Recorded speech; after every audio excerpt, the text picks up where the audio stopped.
ये करामतें हम लोगों के सामने बोले, ये बाजू वाले हमारी बातों को नहीं समझते। बोले मौलाना जरा हल्लू डालो मौलाना, इतना खतरनाक बोलते। राई के दाने को हथेली में जैसा देख रहे गौसे आजम दुनिया वैसा कैसा देखते, ऐसा कैसा होता मौलाना, ऐसा कैसा होता मौलाना। प्यारे बुजुर्ग और दोस्तों, आओ, जब ये जाहिलों की अक्लों में बात नहीं समझती तो खुदा ने क्या निजाम बनाया है, खुदा ने क्या कुदरत बनाई है, खुदा ने क्या निजाम सजाया है। देखो दोस्तों, कुदरती निजाम कुछ निराला है, रब्बे करीम ने कानून कैसा बनाया है। आओ मैं तुम्हें ले चलता हूं एक मिसाल की तरफ, ताकि मसला समझ में आ जाए वलीउल्लाह कायनात को अपनी हथेली में कैसे देखता है। इंग्लैंड की सरजमीन पर इंडिया और पाकिस्तान का मैच हो रहा है, लॉर्ड्स का ग्राउंड है, 15 आदमी ग्राउंड के अंदर है, 11 फील्डर्स, 2 बैट्समैन, 2 एम्पायर,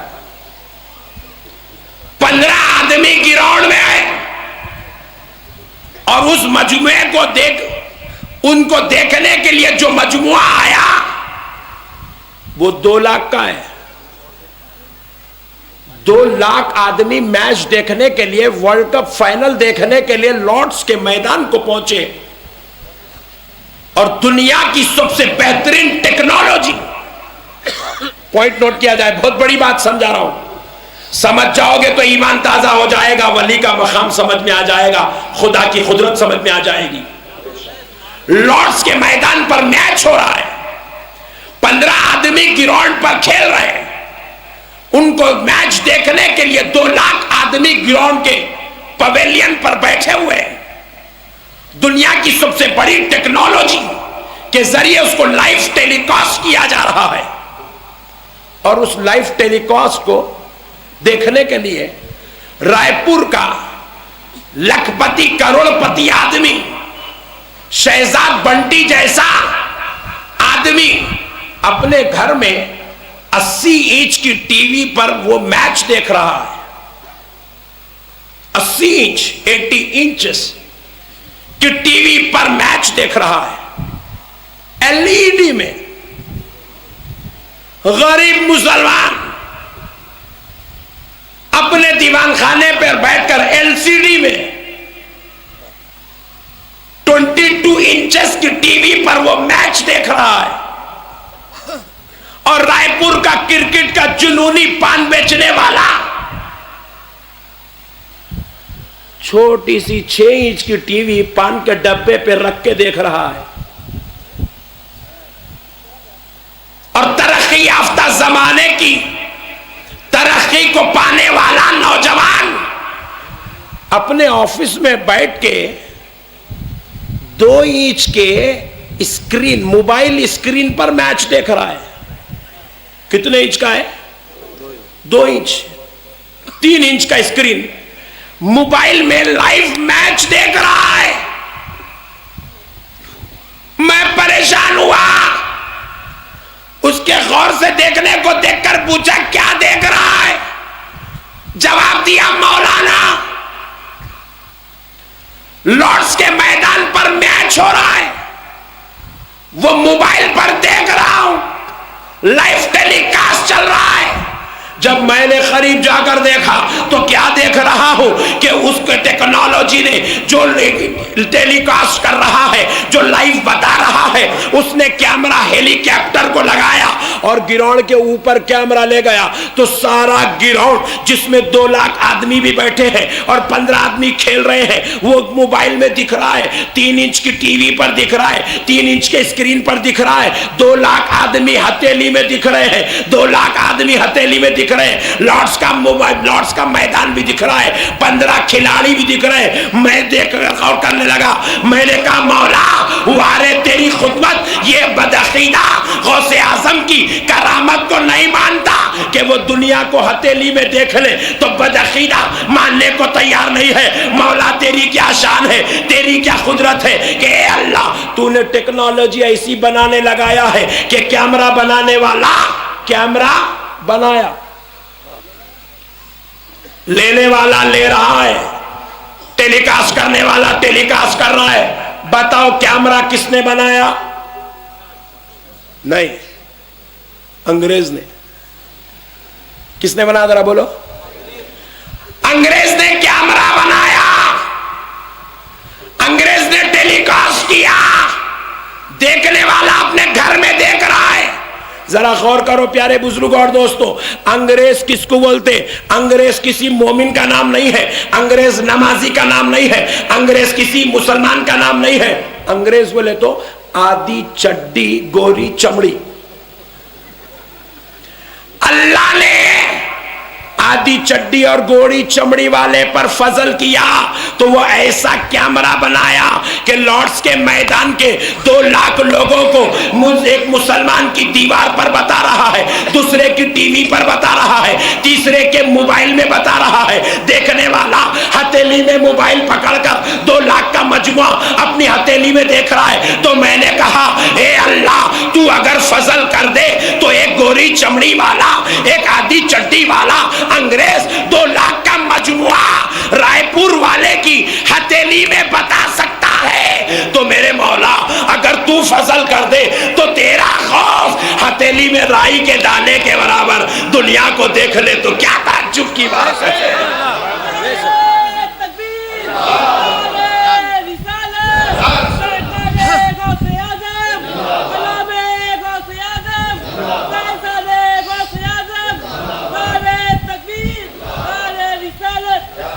दोस्तों,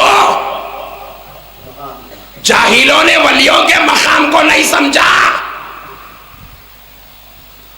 हमारे इलाके में, जहां मैं हैदराबाद में रहता हूं, वहां एक वलीउल्लाह रहते हैं। उनका नाम है सैयद अहमद बादेपा रहमतुल्लाह अलैह। ये जो बादेपा है, ये फारसी लफ्ज बादेपा का मतलब होता है हवाओं में उड़ने वाला। हजरत की खास बात थी कि आप हवाओं में उड़ के सफर करते थे। साहिबे विलायत। जाहिलों ने सवाल किया, अरे कैसा उड़ते मौलाना, कैसा उड़ते मौलाना, क्या बातें हैं, उन्होंने भी हमारे जैसी छे। तेरा यही तो कसूर है, तू वलियों को अपने जैसा समझा।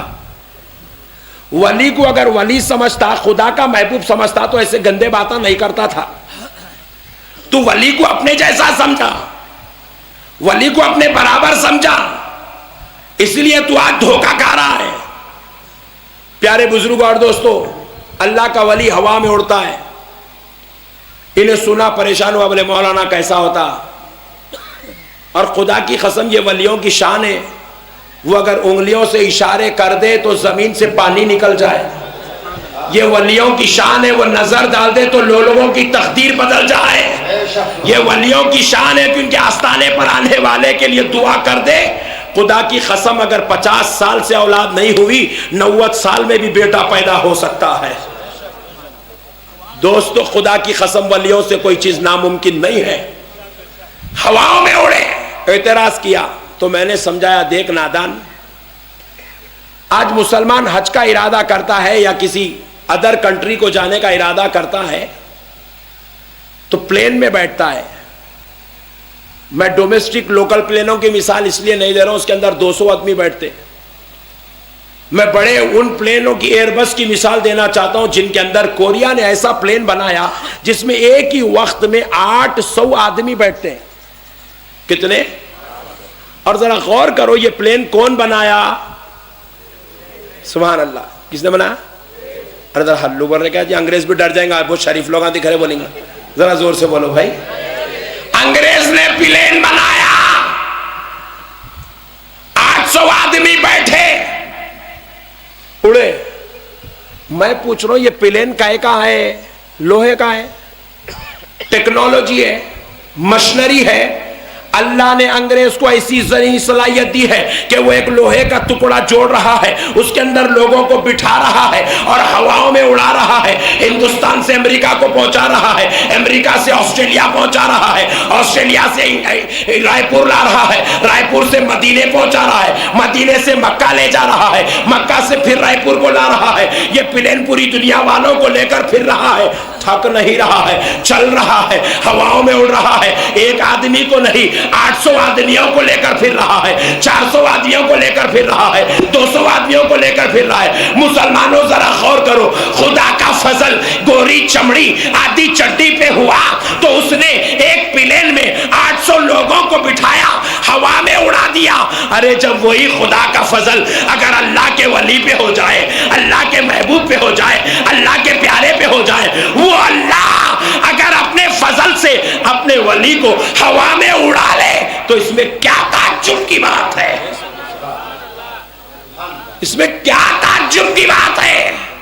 वो खुदा है जो चाहे कर सकता है, जैसा चाहे कर सकता है, जितना चाहे कर सकता है। इसीलिए उस रब ने कहा है वलियों को मामूली ना समझ, ये मेरी मोहब्बत की निशानी है, ये मेरे प्यार भरे बंदे हैं, मैंने इनको अपने फजल से नवाजा है, अपने करम से नवाजा है, अपनी अता से नवाजा है। इसलिए मेरे प्यारे भाइयों, वलियों के मकाम को समझो। वली अगर किसी के बारे में कह दे, खुदा की कसम कोई ताज्जुब की बात नहीं है। कई ऐसे औलिया अल्लाह गुजरे हैं कि प्यारे बुजुर्ग और दोस्तों, जो कब्रों पर खुद मेरे पीरो मुर्शिद हुजूर सैयदुना खलीलुल्लाह शाह साहब क़िबला रहमतुल्लाह अलैह, जो नक्शबंदिया सिलसिले के बहुत बड़े बुजुर्ग हैं, अपने वक्त के अब्दालों में शुमार होते हैं।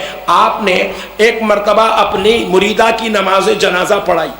क्या पढ़ाई जरा बोलिए?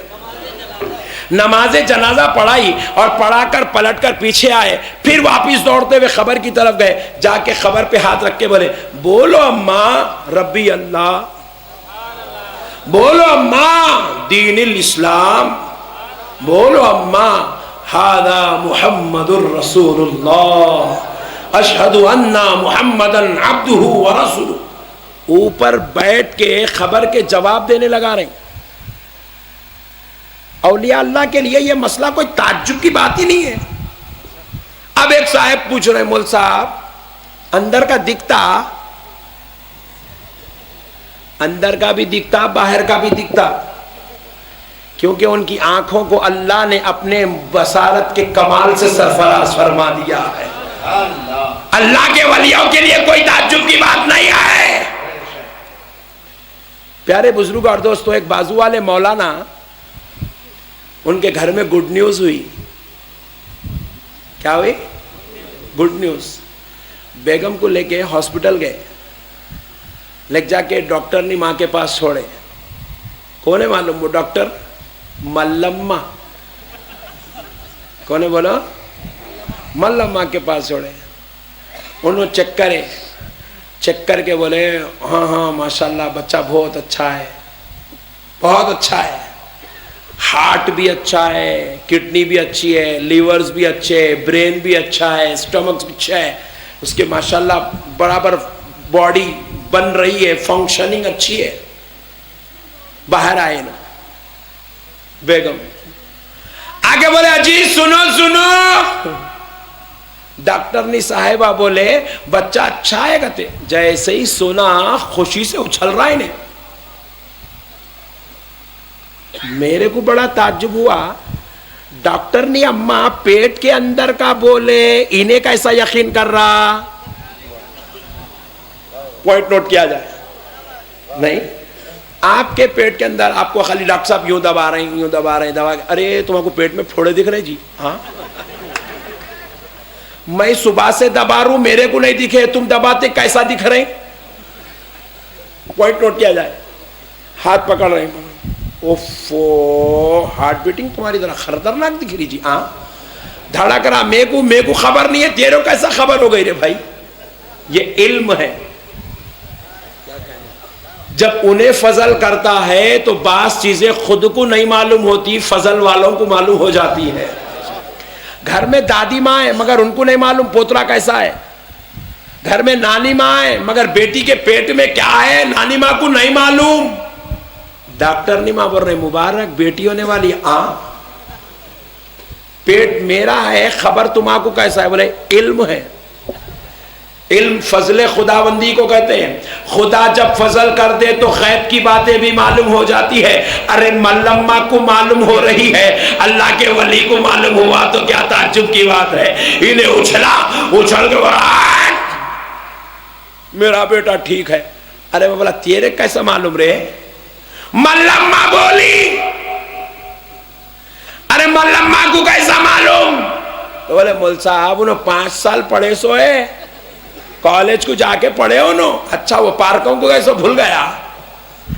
5 साल कॉलेज को जाके पढ़े, डॉक्टरों की सोहबत में रहे, तो उनको मालूम हो गया वो इंडोस्कोप करते हैं, वो स्कैनिंग करते हैं, अल्ट्रासाउंड करते हैं, तो पता चलता है कि पेट के अंदर की खबर क्या है। तो मैंने कहा सुन सुन, अंग्रेजों की लिखी हुई किताब अगर कोई इंसान 5 साल पढ़ ले तो पेट के अंदर की खबर बोलता है। जो गौस ने 90 साल खुदा खुदा किया हो, जिस गरीब नवाज ने 80 साल खुदा खुदा किया हो, जिस पहलवान शाह वली ने जिंदगी की हर सांस में खुदा खुदा किया हो, वैसा वलीउल्लाह अगर तेरी खबर बोल दे तो क्या ताज्जुब की बात है। नारे तकबीर, नारे रिसालत, शाने दकन, फैज़ाने गौसे आज़म, फैज़ाने औलियाए इकराम, नारे तकबीर।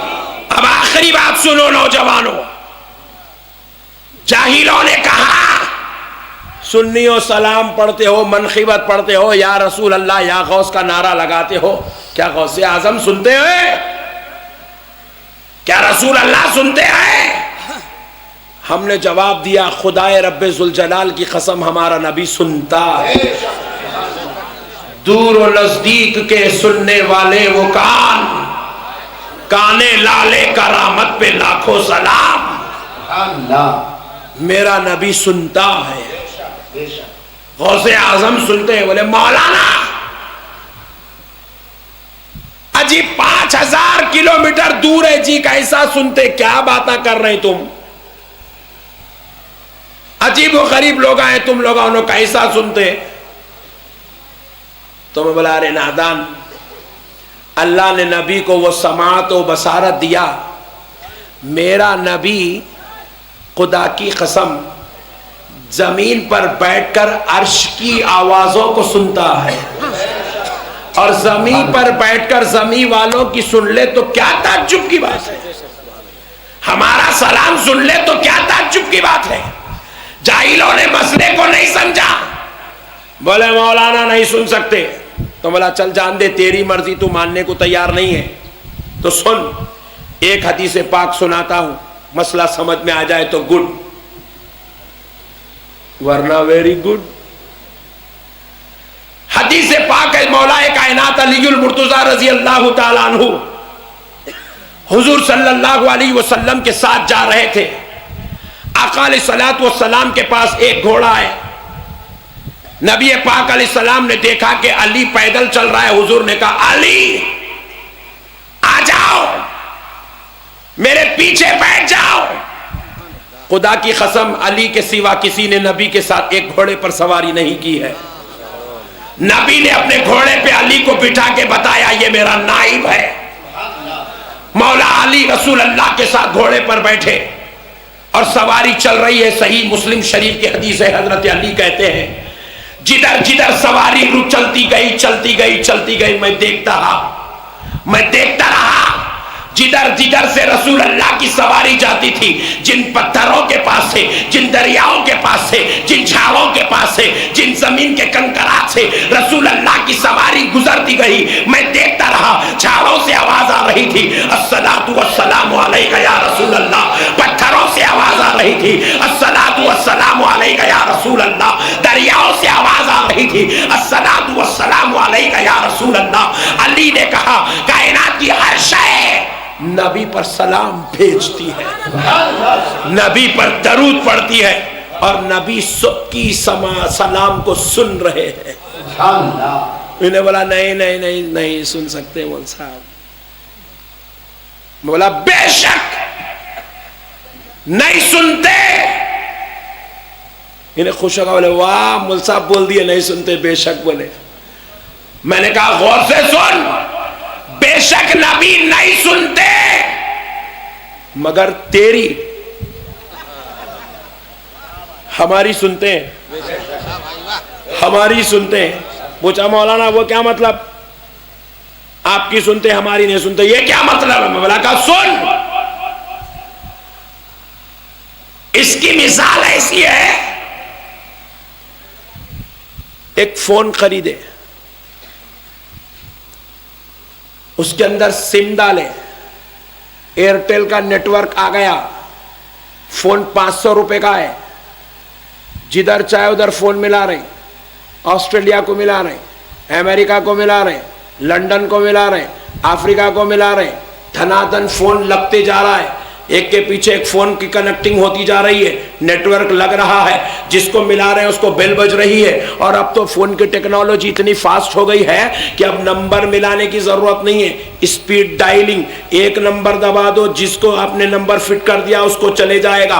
और अब स्पीड डायलिंग की भी जरूरत नहीं है, वो एक नंबर दबाने की जरूरत नहीं है, टेक्नोलॉजी और तेज हो गई है। अब फोन मुंह के सामने रखो, बोलो भाईजान, भाईजान के जेब में फोन बज रहा, भाईजान परेशान। अरे मैं बोला मियां मेरे तेरे को 3 भाईजान आए, कौन से भाईजान को मिला? बोले बड़े भाईजान के नाम पे भाईजान फिट करके रखा, बड़े भाईजान को जब मिलता बोल रहा, बोला ओहो भाईजान अमेरिका में है, फोन यहाँ पे है, कनेक्टिंग हो रही है क्योंकि नेटवर्क अच्छा है, कंपनी अच्छी है, मामला अच्छा है, फोन सही है, 500 रुपए का फोन है, कनेक्टिंग हो रही है। लेकिन एक साहब क्या करे, 1 लाख का फोन खरीदे, लेके बैठे, मिला रहे, फोन लग रही नहीं, बेल हो रही नहीं, फोन जा रही नहीं, नेटवर्क आ रही नहीं। मेरे को पूछे मौलाना उन्हें 500 रुपए के फोन से मिलाया, अमेरिका में बेल बज रही, बड़े भाईजान से बात करा, मैं 1 लाख का फोन लिया, कनेक्ट नहीं हो रहा, तो मैं पूछा सिम कार्ड डाला?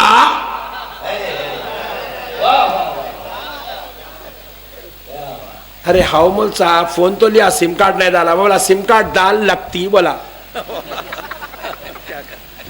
तो दीवाना क्या करा, सिम कार्ड खरीदने को कंपनी को मार्केट को गया, जाके हच का सिम लिया,